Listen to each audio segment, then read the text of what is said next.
Hello everyone. तो आज हम लोग डिस्कस करने जा रहे हैं आपका chemical reaction and equation standard 10 का जो चैप्टर 1। हम लोग इसका टोटल समरी जानेंगे। हम लोग मतलब पूरा चैप्टर लाइन बाय लाइन नहीं पढ़ेंगे, लेकिन हम लोग इसका पूरा टोटल समरी के बारे में डिस्कस करेंगे हम लोग इस वीडियो में। तो आपका जो सबसे पहला उसका कॉन्सेप्ट आता है वो आता है फिजिकल चेंज। तो चेंज इन प्रॉपर्टीज़ क्या है, आपका अगर मेल्टिंग हो गया या फिर बॉइलिंग हो गया या कंडेंसेशन हो गया, ये आपका फिजिकल चेंज के अंडर आता है। और दूसरा जो चेंज है वो आपका केमिकल चेंज है, जो कि आपका atoms in the reactants are rearrange to form one और मोर डिफरेंट सब्सटेंसेस। इसका मतलब क्या होता है आप देख सकते हैं यहाँ पे जो एग्जाम्पल दिया गया है, आपका यहाँ पे जो एग्जाम्पल दिया गया है आप ये देख सकते हो। यहाँ पे आयरन प्लस ऑक्सीजन जो कि फॉर्म कर रहा है फेरिक ऑक्साइड, आपका फेरिक ऑक्साइड क्रिएट कर रहा है। तो old bonds are broken and new bonds are form. मतलब यहाँ पे आप देख सकते हैं आयरन ब्रेक होके आयरन का और ऑक्सीजन का कॉम्बिनेशन हुआ, तो क्या फॉर्म हुआ, Fe2O3 प्रोड्यूस हुआ आपका। तो चलिए ये ले लेता हूँ थोड़ा, ठीक है। तो आप यहाँ देख सकते हैं आयरन यहाँ पे था, फिर उसके साथ ऑक्सीजन ऐड हो गया। तो यहाँ पे क्या हुआ, आयरन का जो बॉन्ड वो भी ब्रेक किया, ऑक्सीजन को भी ब्रेक हुआ, और फाइनली आउटपुट क्या निकला आपका, आयरन ऑक्साइड Fe2O3 आपका आयरन ऑक्साइड निकल गया। तो चलिए अभी देखते हैं आपका chemical equation. So the symbol represents of a chemical reaction is called a chemical equation. Symbolic representation करें तो वो हो जाएगा केमिकल इक्वेशन, जो कि आपका हम लोग प्रीवियसली एग्जांपल पे भी देखे हैं Fe+O2 Fe2O3, ये भी आपका एक केमिकल इक्वेशन ही है। तो features, what are the different features of chemical reaction ना, the reactants are written on the left hand side. जो रिएक्टेंट होते हैं वो लेफ्ट हैंड साइड है। आप देख सकते हो यहाँ पे रिएक्टेंट Fe+O2 वो आपका लेफ्ट हैंड, आपका वो लेफ्ट हैंड में लिखा गया है। And the products are written on the right hand side. Fe2O3 आपका देखो ये राइट हैंड साइड में लिखा गया है। तो फिर an arrow is separated between them. आप यहाँ देख सकते हैं कि इन दोनों के बीच में एक एरो भी प्लेस्ड है। आप यहाँ देख सकते हो यहाँ पे Fe+O2 आपका फॉर्म कर रहा है Fe2O3, उनके बीच में एरो भी प्लेस्ड है। आप ये क्लियरली यहाँ से विजिबल हो रहा है, वहाँ पे देख सकते हैं। सिमिलरली हम लोग लिखेंगे सपोज H2+O2, हम लोग यहाँ पे लिखेंगे सपोज H2+O2, तो यहाँ बीच में एक एरो देंगे तो ये फॉर्म करेगा H2O। उसके बाद हम ये this is not balancing equation, but आप देख सकते हैं ये आपका लेफ्ट हैंड साइड में जो है वो आपका रिएक्टेंट है, और राइट हैंड साइड में जो है वो आपका प्रोडक्ट है, और बीच में क्या सेपरेट हो रहा है ना, एक आरोप में आपका इक्वेशन, केमिकल इक्वेशन सेपरेट हो रहा है। So this is the way to write the chemical equation. So arrow separates the reactant from the product. The arrow head points towards the product and indicates the direction of the reaction. तो आपको यहाँ पे जो आरो ये indicate करता है, जैसे हम लोग लिखेंगे H2+O2 गिव्स राइज H2O। ये आरो का डायरेक्शन क्या इंडिकेट करता है, यहाँ पर ये जो आरो का डायरेक्शन क्या इंडिकेट करता है ना, अगर हम हाइड्रोजन के साथ ऑक्सीजन मिलाएंगे तो उसके अंदर इलेक्ट्रिसिटी पास करवाएंगे तो आपका क्या प्रोडक्ट निकलेगा, H2O, वाटर, आपका वाटर मॉलिक्यूल प्रोड्यूस होगा। ठीक है, तो चलिए इसके बाद हम लोग चलते हैं स्केलेटल केमिकल इक्वेशन। तो स्केलेटल केमिकल इक्वेशन क्या होता है, it is a chemical equation which simply represent the symbols and formula of reactant and products taking part in the reaction is known as the skeletal reaction. आपका ये क्या है, जैसे मैंने यहाँ पे पहले से एग्जाम्पल लिया था H2+O2 गिव्स राइज H2O। तो ये एक स्केलेटल इक्वेशन है, ये एक स्केलेट, इसमें आप ये not a balanced chemical equation नहीं है, क्योंकि आप देख सकते हो लेफ्ट हैंड साइड में ऑक्सीजन का 2 आटम है, लेकिन जब प्रोडक्ट निकलता है ऑक्सीजन का 1 आटम है। तो इसको मैं बैलेंसिंग नहीं किया, तो बैलेंसिंग से पहले ये जो इक्वेशन मैंने लिखा that is the skeletal chemical equation. ठीक है, तो आप यहाँ पे वो भी एग्जांपल दिया है Mg+O2 gives rise MgO is a skeletal equation. तो क्या होता है बैलेंस्ड केमिकल इक्वेशन, क्या होता है ना, जब हम स्केलेटल इक्वेशन को बैलेंस करेंगे, बैलेंस मतलब both side number of atom आपका सेम रहेगा, बोथ साइड। जैसे कि आप यहाँ सब देख सकते हो क्या लिया है, Mg+O2 गिव्स राइज MgO। देखो यहाँ पर मैग्नीशियम का एक आटम है, यहाँ पर एक आटम है, चलो ये सही है।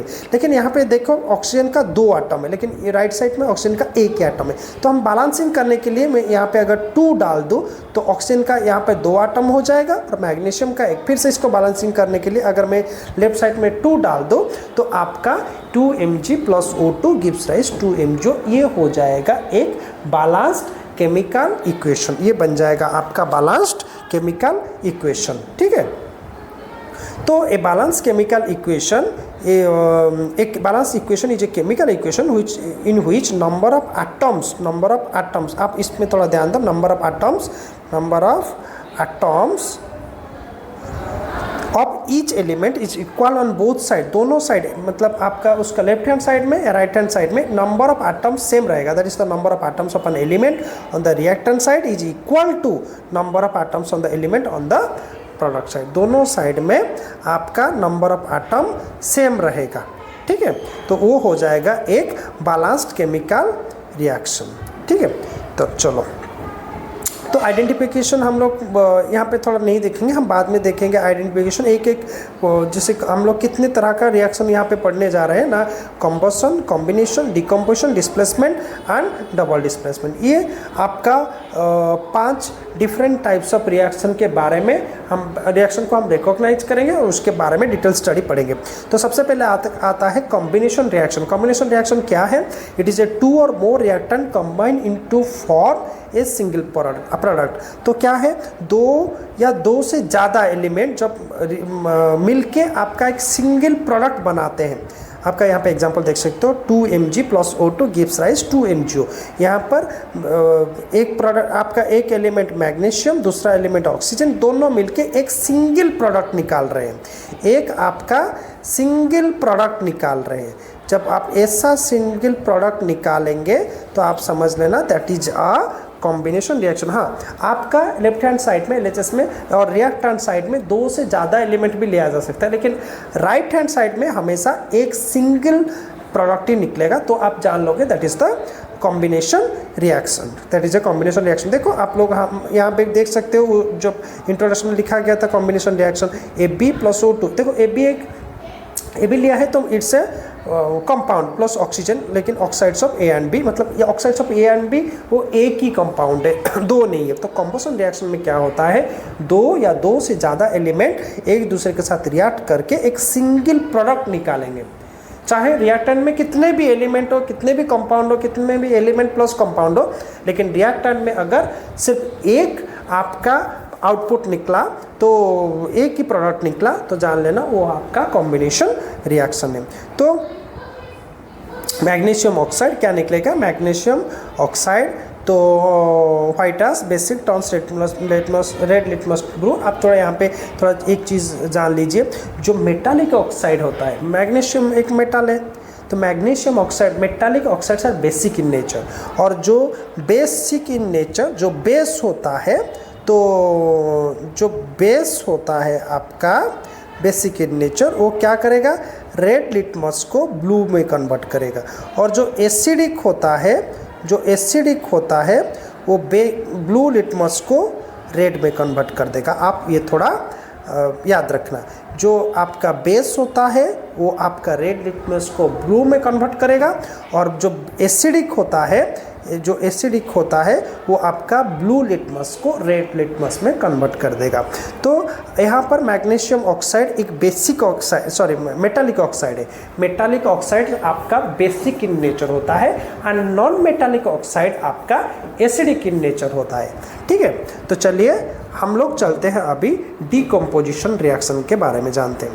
तो डिकम्पोजिशन रिएक्शन क्या होता है ना, it is a single compound decompose. देखो यहाँ पे आपका कॉम्बिनेशन में 2 या 2 से ज़्यादा एलिमेंट और कंपाउंड मिलके एक सिंगल प्रोडक्ट निकालते थे, लेकिन डिकम्पोजिशन उसका जस्ट उल्टा है। मतलब एक सिंगल कंपाउंड वो ब्रेक करेगा, एक सिंगल कंपाउंड ब्रेक करेगा और 2 या 2 से ज़्यादा एलिमेंट और कंपाउंड फॉर्म करेगा। तो डिकम्पोजिशन रिएक्शन क्या है, it is a single compound decomposes to break down to give 2 और मोर सिंपलर सब्सटेंसेस, 2 नहीं तो 2 से ज़्यादा सिंपलर सब्सटेंसेस वो आपको एज एन आउटपुट देगा।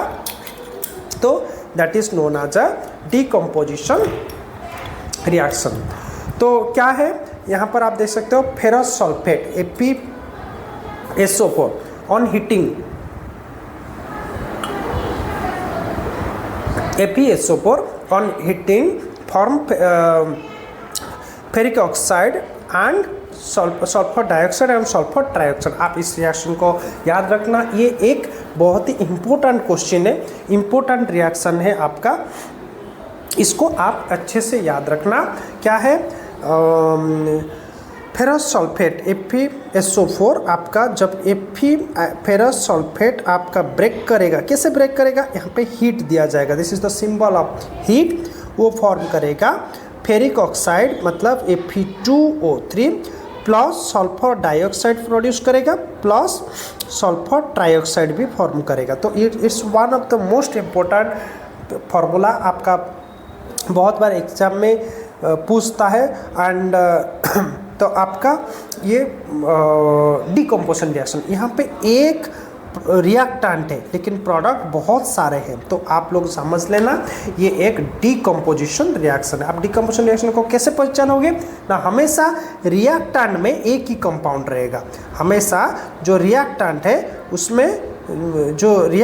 है उसमें आपका एक कंपाउंड रहेगा, तो तुम लोग समझ लेना वो एक डीकम्पोजिशन रिएक्शन है, वो एक डीकम्पोजिशन रिएक्शन है। ठीक है, तो चलो अभी चलते हैं डिस्प्लेसमेंट रिएक्शन। डिस्प्लेसमेंट रिएक्शन क्या है ना, a more reactive element displaces less reactive element from its aqueous salt solution, मतलब जो ज़्यादा रिएक्टेंट है और उससे जो कम रिएक्टेंट वाला को वो उसका कंपाउंड से डिस्प्लेस करेगा, उसके जगह खुद बैठेगा। तो किस तरह से यहाँ पे क्या होगा, यहाँ पे एक एलिमेंट के साथ एक कंपाउंड रिएक्ट करेगा, यहाँ पे एक एलिमेंट के साथ एक कंपाउंड रिएक्ट करेगा। जैसे कि आप लोग यहाँ देख सकते हो, मैं एग्जांपल ले रहा हूँ, क्या एग्जांपल दिया है यहाँ पर, तो डिस्प्लेसमेंट में आयरन लिया, वो आयरन ले रहा है, आयरन प्लस जिंक सल्फेट क्या फॉर्म करेगा, देखो आयरन ज़्यादा रिएक्टिव है तो वो क्या करेगा, जिंक को उसके कंपाउंड से बाहर निकाल देगा और खुद SO4 के साथ रिएक्ट करके आयरन सल्फेट फॉर्म करेगा और जिंक आपका बाहर हो जाएगा। तो ये हो गया आपका डिस्प्लेसमेंट रिएक्शन। देखो यहाँ पे एक एलिमेंट दूसरे एलिमेंट को, मतलब आयरन ज़्यादा रिएक्टिव एलिमेंट है, जिंक उससे आयरन से कम रिएक्टिव है। अगर हम लोग रिएक्शन को उल्टा कर दें, मतलब अगर मैं जिंक ले लूँ और उसके साथ आयरन सल्फेट मिक्स करो, so there will be no reaction, there will be no reaction. क्यों ना, जिंक आयरन को उसके कंपाउंड से अलग कर ही नहीं सकता, क्योंकि जिंक आयरन से कम रिएक्टिव है।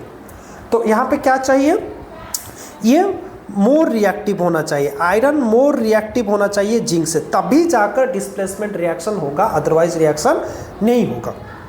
तो हम लोग क्या देखें,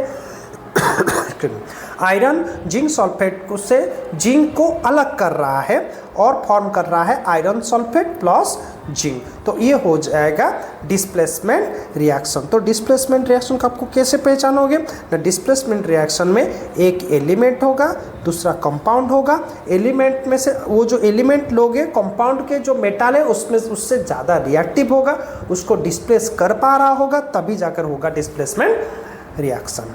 ठीक है, चलो अभी चलते हैं हम लोग डबल डिस्प्लेसमेंट रिएक्शन की तरफ, डबल डिस्प्लेसमेंट रिएक्शन की तरफ। तो aqueous solution of 2 ionic compound, देखो यहाँ पे aqueous सॉल्यूशन होना बहुत ज़रूरी है, नहीं तो आपका डिस्प्लेसमेंट होना बहुत डिफिकल्ट हो जाएगा। क्या है ना, aqueous solution of 2 ionic compound, aqueous solution of 2 ionic compound react by exchange of their ions is called the double displacement reaction। क्या होगा यहाँ पे मेन है आपका सबसे इम्पोर्टेंट क्या है ना, exchange of ion, exchange of ion होता है किसमें ना डबल डिस्प्लेसमेंट रिएक्शन में एक्सचेंज ऑफ आयन होता है। तो इसके लिए आपका सबसे इम्पोर्टेंट, आप जो भी कंपाउंड लोगे उसको aqueous फॉर्म में लोगे। तो देखते हैं क्या एग्जाम्पल दिया है इसमें डबल डिस्प्लेसमेंट में। Lead nitrate PbNO3 whole twice plus potassium iodide, ये दोनों aqueous फॉर्म में, पोटासियम आयोडाइड ये दोनों आपका aqueous फॉर्म में। तो क्या हो जाएगा ना, Pb और I ये दोनों अपनी जगह एक्सचेंज करेंगे, मतलब there is an exchange of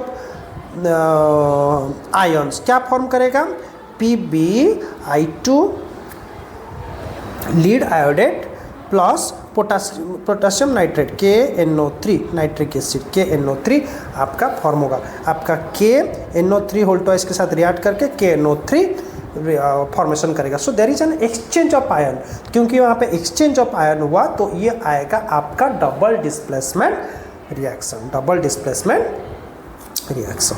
ठीक है,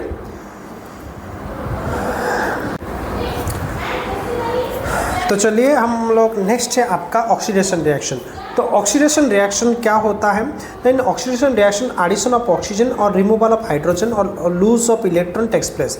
तो क्या होता है, जिस रिएक्शन में या तो आपका एडिशन ऑफ ऑक्सीजन होगा, नहीं तो रिमूवल ऑफ हाइड्रोजन होगा, तो समझ लेना वो ऑक्सीडेशन। जानते हो हमारा जो खाना, जो फूड हम लोग अभी मान लो अभी पका लेते हैं और कुछ देर के बाद खाना ख़राब हो जाता है, या फिर आज कुछ मार्केट से ख़रीद के लाए और कुछ दिन के बाद वो ख़राब हो जाए, या हम लोग चिप्स का पैकेट ले आए, ओपन करके उसको छोड़ दिए, 4 घंटे के बाद फिर से उसको खाए तो उसका टेस्ट ख़राब हो जाता है। तो ये सब काम मोस्टली ऑक्सीडेशन के लिए ही होता है। क्या है ऑक्सीडेशन ना, जिसमें ऑक्सीजन ऐड हो जाए वो आपका ऑक्सीडेशन प्रोसेस होगा, या फिर रिमूवल ऑफ हाइड्रोजन। तो यहाँ पे क्या देखो, हमारा एग्जांपल क्या दिया है ना, जब मैग्नीशियम को जलाया जाएगा ऑक्सीजन में उसको जलाया जाएगा, फॉर्म होगा मैग्नीशियम ऑक्साइड, क्योंकि यहाँ पे एडिशन ऑफ ऑक्सीजन हो रहा है, यहाँ पर एडिशन ऑफ ऑक्सीजन हो रहा है, तो ये होगा आपका ऑक्सीडेशन। एंड जानते हो अगर ये ऑक्सीडेशन होगा तो आपका मैग्नीशियम रिड्यूसिंग एजेंट होगा, मैग्नीशियम आपका रिड्यूसिंग एजेंट होगा। ठीक है, चलो तो और एक एग्जांपल भी यहाँ दिया गया है। क्या है वो एग्जांपल ना, कॉपर प्लस ऑक्सीजन। सिमिलरली अगर कॉपर प्लस ऑक्सीजन को साथ रिएक्ट करें, कॉपर ऑक्साइड फॉर्म होगा। याद रखना कॉपर ऑक्साइड का कलर ब्लैक है, ये आपको याद रखना है, कॉपर 2 ऑक्साइड, और कॉपर ऑक्साइड आपका कॉपर 2 ऑक्साइड का कलर आपका ब्लैक है। देखो यहाँ पर भी कॉपर के साथ क्या हो गया ना, addition of oxygen takes place. So ये प्रोसेस को आपका ऑक्सीडेशन है, ये प्रोसेस आपका ऑक्सीडेशन। सो ऑक्सीडेशन मतलब यहाँ पर कॉपर आपका क्या हो जाएगा ना, रिड्यूसिंग एजेंट। याद रखो कभी कभी क्वेश्चन में ऑक्सीडाइजिंग एजेंट और रिड्यूसिंग एजेंट भी पूछ लेता है, तो आपको इसे भी याद रखना है। चलो अब चलते हैं रिडक्शन रिएक्शन। क्या है रिडक्शन रिएक्शन ना, रिडक्शन रिएक्शन वहाँ पे एडिशन ऑफ ऑक्सीजन था, यहाँ पे रिमूवल ऑफ ऑक्सीजन या फिर एडिशन ऑफ हाइड्रोजन। तो अगर ये होगा तो ये हो जाएगा रिडक्शन। ये प्रोसेस क्या इन्वॉल्व हो जाएगा, रिडक्शन रिएक्शन, और आपका जिसमें क्या है ऑक्सीजन रिमूव हो रहा है या फिर हाइड्रोजन ऐड हो जा रहा है, वो हो जाएगा रिडक्शन। इसमें से कोई एक हुआ तो भी उसको आपको रिडक्शन प्रोसेस बोलेंगे। तो क्या देखेंगे, क्या एग्जांपल दिया गया है यहाँ पर रिडक्शन में, कॉपर ऑक्साइड के साथ अगर हाइड्रोजन को रिएक्ट करवाए तो फॉर्म होगा कॉपर प्लस वाटर। आप देखो यहाँ पर कॉपर ऑक्साइड के पास ऑक्सीजन था, लेकिन जब यहाँ चला गया there is a removal of oxygen, तो ये जो प्रोसेस ये है आपका रिडक्शन। और कॉपर ऑक्साइड हो जाएगा ऑक्सीडाइजिंग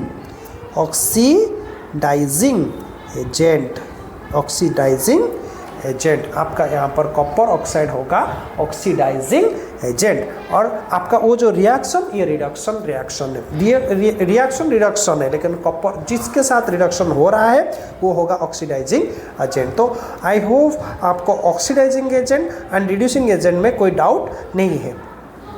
चलो नेक्स्ट ये आपका रिडक्शन रिएक्शन क्या होता है बेसिकली, जिसमें ऑक्सीडेशन भी हो रहा है एंड रिडक्शन भी हो रहा है, ऑक्सीडेशन भी हो रहा है एंड रिडक्शन दोनों हो रहा है, उसको बोलेंगे रिडॉक्स रिएक्शन, उसको बोलेंगे रिडॉक्स रिएक्शन। तो रिडॉक्स रिएक्शन क्या होता है ना, कॉपर ऑक्साइड के साथ जब हाइड्रोजन को ऐड करेंगे हम लोग, कॉपर ऑक्साइड के साथ आप लोग हाइड्रोजन को ऐड करेंगे, क्या करेंगे ना, कॉपर ऑक्साइड के साथ, एक मिनट, आपको जब हम लोग कॉपर ऑक्साइड के साथ ऐड करेंगे किसको ना, हाइड्रोजन को, तो फॉर्म होगा copper plus water, copper plus water.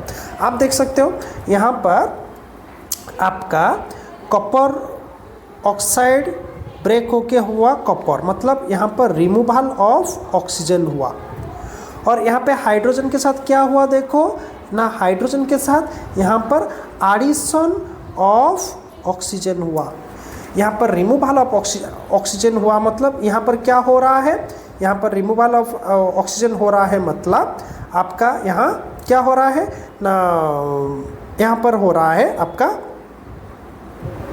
Reduction, यहाँ पर हो रहा है रिडक्शन, और यहाँ पर एडिशन ऑफ ऑक्सीजन हो रहा है, मतलब क्या हो रहा है, यहाँ पर हो रहा है ऑक्सीडेशन, ऑक्सीडेशन। तो जो रिएक्शन में दोनों ऑक्सीडेशन भी हो रहा है और रिडक्शन भी हो रहा है उसको बोलेंगे रिडॉक्स रिएक्शन। जो रिएक्शन में ऑक्सीडेशन भी हो रहा है और रिडक्शन भी हो रहा है उससे बोलेंगे रिडॉक्स रिएक्शन। ठीक है, चलो, तो आपका ऑक्सीडेशन रिडक्शन मतलब रिडॉक्स रिएक्शन के बाद हम लोग चलते हैं the effect of oxidation reaction in everyday life. Day to day life में हमारा ऑक्सीडेशन रिएक्शन किस तरह से काम करता है वो देखेंगे। तो सबसे पहले बात करेंगे आपका करोजन के बाद। तो करोजन आपका क्या है ना, many metals are chemically active elements and get easily affected by substance like moisture, air or acids etc. One must have observed iron articles that have been shiny when new but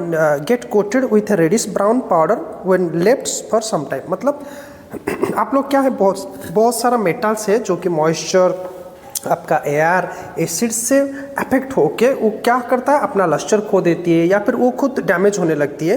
तो इस तरह का जो effect है उसको corrosion बोलते हैं।